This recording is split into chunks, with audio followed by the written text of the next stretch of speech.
আসসালামু আলাইকুম সুপ্রিয় শিক্ষার্থী বন্ধুরা, আশা করি তোমরা ভালো আছো। বরাবরের মতো অনলাইন ক্লাসে যুক্ত হয়েছি আমি মোহাম্মদ মাকিউল ইসলাম ফয়সাল। তো আজকে তোমাদের সাথে নিয়ে আলোচনা করব রসায়ন বিজ্ঞানের দ্বিতীয় পত্রে যে জৈব রসায়ন অধ্যায়টি রয়েছে, সেই জৈব রসায়ন অধ্যায়ের একটি গুরুত্বপূর্ণ টপিকস নিয়ে, সেটি হচ্ছে অ্যারোমেটিক যৌগ নিয়ে। অ্যারোমেটিক যৌগ বলতে বোঝানো হচ্ছে বেনজিন, বেনজিনের জাতক, বেনজিনের ন্যায় ধর্মবিশিষ্ট যৌগগুলোকে অ্যারোমেটিক বলা হবে। তাহলে কি বলতেছি, বেনজিন, বেনজিনের জাতক, বেনজিনের ন্যায় ধর্মবিশিষ্ট যৌগগুলোকে আমরা কি বলবো? অ্যারোমেটিক যৌগ। তাহলে হচ্ছে বলা হইতেছে কি, বেনজিন, বেনজিনের জাতক, বেনজিনের ন্যায়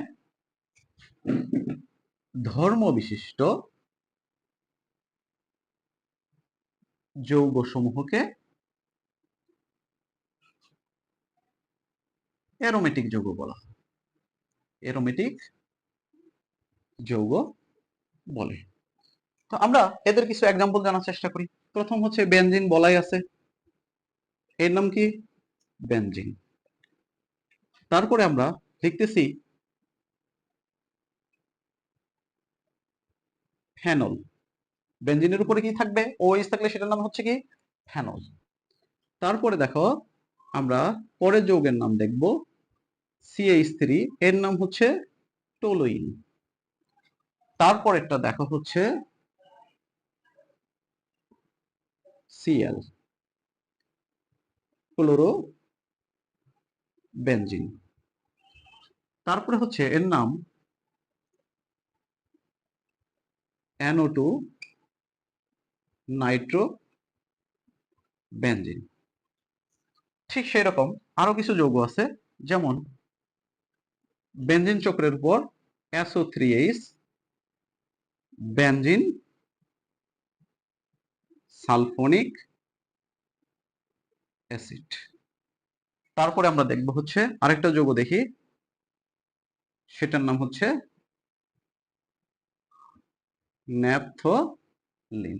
এই যৌগগুলো সবগুলো হচ্ছে কি? অ্যারোমেটিক যৌগ। অ্যারোমেটিক যৌগের কিছু বৈশিষ্ট্য আছে। প্রথম কথা, অ্যারোমেটিক যৌগ হতে হলে 5 অথবা 6 অথবা 7 কার্বন, কি বলছি, 5 অথবা 6 অথবা 7 কার্বন বিশিষ্ট সমতলীয় চাক্রিক কাঠামো হতে হবে। কি বলা হইতেছে? অ্যারোমেটিক যৌগ হতে হলে 5 অথবা 6 অথবা 7 কার্বন বিশিষ্ট সমতলীয় চাক্রিক কাঠামো হতে হবে। 2 নম্বর কথা হচ্ছে, এই যৌগগুলো তোমার কি করবে? যে ইলেকট্রন আকর্ষী প্রতিস্থাপন বিক্রিয়া দিবে। এরা 3 নম্বর হচ্ছে, এরা রেজোনেন্স ধর্ম প্রদর্শন করবে। এরা ইলেকট্রন আকর্ষী প্রতিস্থাপন বিক্রিয়া অংশগ্রহণ করে। তারপরে হচ্ছে এরা হাক্কেল তত্ত্ব মেনে চলে। তো এই পর্যায়ে আমরা হাক্কেল তত্ত্ব সম্পর্কে জানার চেষ্টা করব। হাক্কেল তত্ত্ব কি? যে অ্যারোমেটিক যৌগসমূহ সমতলীয় চাক্রিক কাঠামোর উপর প্রতিষ্ঠিত। এই অ্যারোমেটিক যে চাক্রিক কাঠামোর উপর প্রতিষ্ঠিত, সেখানে 4n+2 সংখ্যক সঞ্চারণশীল পাই ইলেকট্রন থাকবে। তাহলে কি বলতেছি, যে অ্যারোমেটিক যৌগ সমূহ সমতলীয় চাক্রিক কাঠামোর উপর প্রতিষ্ঠিত, যেখানে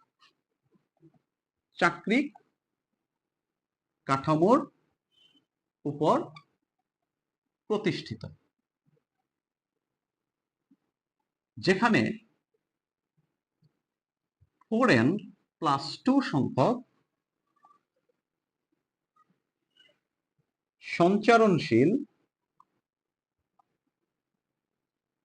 পাই ইলেকট্রন বিদ্যমান। তাহলে কি বলা হইতেছে? অ্যারোমেটিক যৌগসমূহ সমতলীয় চাক্রিক কাঠামোর উপর প্রতিষ্ঠিত, যেখানে 4n+2 সংখ্যক সঞ্চারণশীল পাই ইলেকট্রন থাকে। এই 4n+2 সমান সমান পাই ইলেকট্রন, যেখানে n সমান সমান 0 1 2 3 ডট ডট। অর্থাৎ যদি এই 4n+2 যে সংখ্যক পাই ইলেকট্রন থাকবে, এই পাই ইলেকট্রনের হিসাব করে যদি n এর মান আমরা কি পাই, 1 0 পাই, 1 পাই, 2 পাই, 3 পাই, অর্থাৎ পূর্ণ সংখ্যা পাই, তাহলে আমরা তাদেরকে বলবো কি? অ্যারোমেটিক যৌগ। যেমন আমরা বেনজিন দিয়ে যদি চিন্তা করি, যে বেনজিনের মধ্যে তোমরা দেখো যে এখানে সর্বমোট কয়টি পাই বন্ধন আছে? যে আমরা সকল একক বন্ধন মানে হচ্ছে কি? সিগমা বন্ধন। একক বন্ধন ছাড়া যে অতিরিক্ত বন্ধনটা থাকে সেটা হচ্ছে কি পাই বন্ধন। তাহলে আমরা এখানে দেখতে পাচ্ছি যে 4n+2 সমান সমান 3টি পাই বন্ধন আছে, আর প্রত্যেকটা পাই বন্ধনে দুটি করে ইলেকট্রন থাকে, তার মানে 4n+2 সমান সমান 6। 4n+2 সমান সমান কি 6। তাহলে আমরা এখান থেকে 4n সমান সমান পাবো 4, সুতরাং n সমান সমান কত পাইতেছি 1। যেহেতু n এর মান 1 তাই এটি কি অ্যারোমেটিক যৌগ। ঠিক অনুরূপ ভাবে দেখো যে আমরা যদি ন্যাপথলিন নিয়ে কাজ করি, যে ন্যাপথলিনের মধ্যে আমরা কয়টা পাই বন্ধন দেখব? ন্যাপথলিনের মধ্যে আমরা দেখতে পাচ্ছি যে একটা পাই, দুইটা পাই, তিনটা পাই বন্ধন, চারটা, পাঁচটা, অর্থাৎ সর্বমোট 5টা পাই বন্ধন আছে এবং প্রত্যেক পাই বন্ধনে কয়টা করে ইলেকট্রন? দুটা করে ইলেকট্রন। তাহলে আমরা 4n+2 সমান সমান 10টা ইলেকট্রন।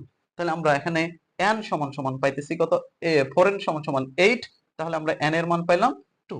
তার মানে এটি একটি অ্যারোমেটিক যৌগ।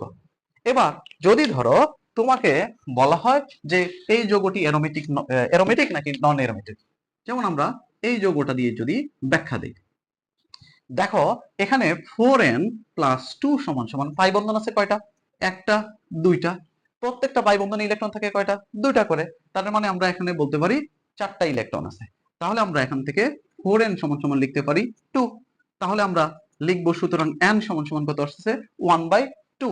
যেহেতু n এর মান 0 1 2 3 এরকম আকারে আসে নাই, তার মানে এটা কি অ্যারোমেটিক নয়। অ্যারোমেটিক কি নয়। এবার আসো আরেকটা অনুরূপ যদি যৌগ দেওয়া হয়, দেখো এটা অ্যারোমেটিক নাকি নন অ্যারোমেটিক।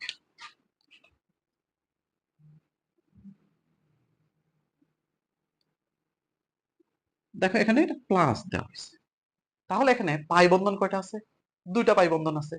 তার মানে একটা পাই বন্ধন আছে, সরি একটা পাই বন্ধন আছে। তাহলে এখানে কি 4n+2 সমান সমান 2 বা 4n সমান সমান কত হইতেছে? 0। সুতরাং n সমান সমান কত? 0। তাহলে এটা কি যৌগ? এটা কিন্তু কি অ্যারোমেটিক, অ্যারোমেটিক যৌগ। এবার আসি যে এরকমই একটা দিয়ে রাখছে, সেটি হচ্ছে এর উপর মাইনাস দেওয়া আছে। কি দেওয়া আছে? ঋণাত্মক আয়ন দেওয়া আছে। তাহলে আমরা 4n+2 সমান সমান, এখানে তো একটা পাই বন্ধন আছে, সেখানে দুইটা ইলেকট্রন, এখানে ঋণাত্মক চার্জ, সেখানেও দুইটা ইলেকট্রন, তাহলে সর্বমোট ইলেকট্রন কয়টা হবে? 4টা। তার মানে এখানে 4 বা 4n সমান সমান 2। সুতরাং n সমান সমান আসতেছে কি হাফ। এটি কি অ্যারোমেটিক? অ্যারোমেটিক অ্যারোমেটিক নয়। তাহলে এই যৌগটা কি অ্যারোমেটিক নয়, এটা অ্যারোমেটিক যৌগ, এটা অ্যারোমেটিক নয়। কেন হয় নাই? এখানে ঋণাত্মক আয়ন আছে, আর ঋণাত্মক আয়ন মানে হচ্ছে কি এই অ্যানায়ন যখন থাকবে তারও ইলেকট্রনকে কাউন্ট করতে হবে। আশা করি বিষয়টা বুঝতে পেরেছো।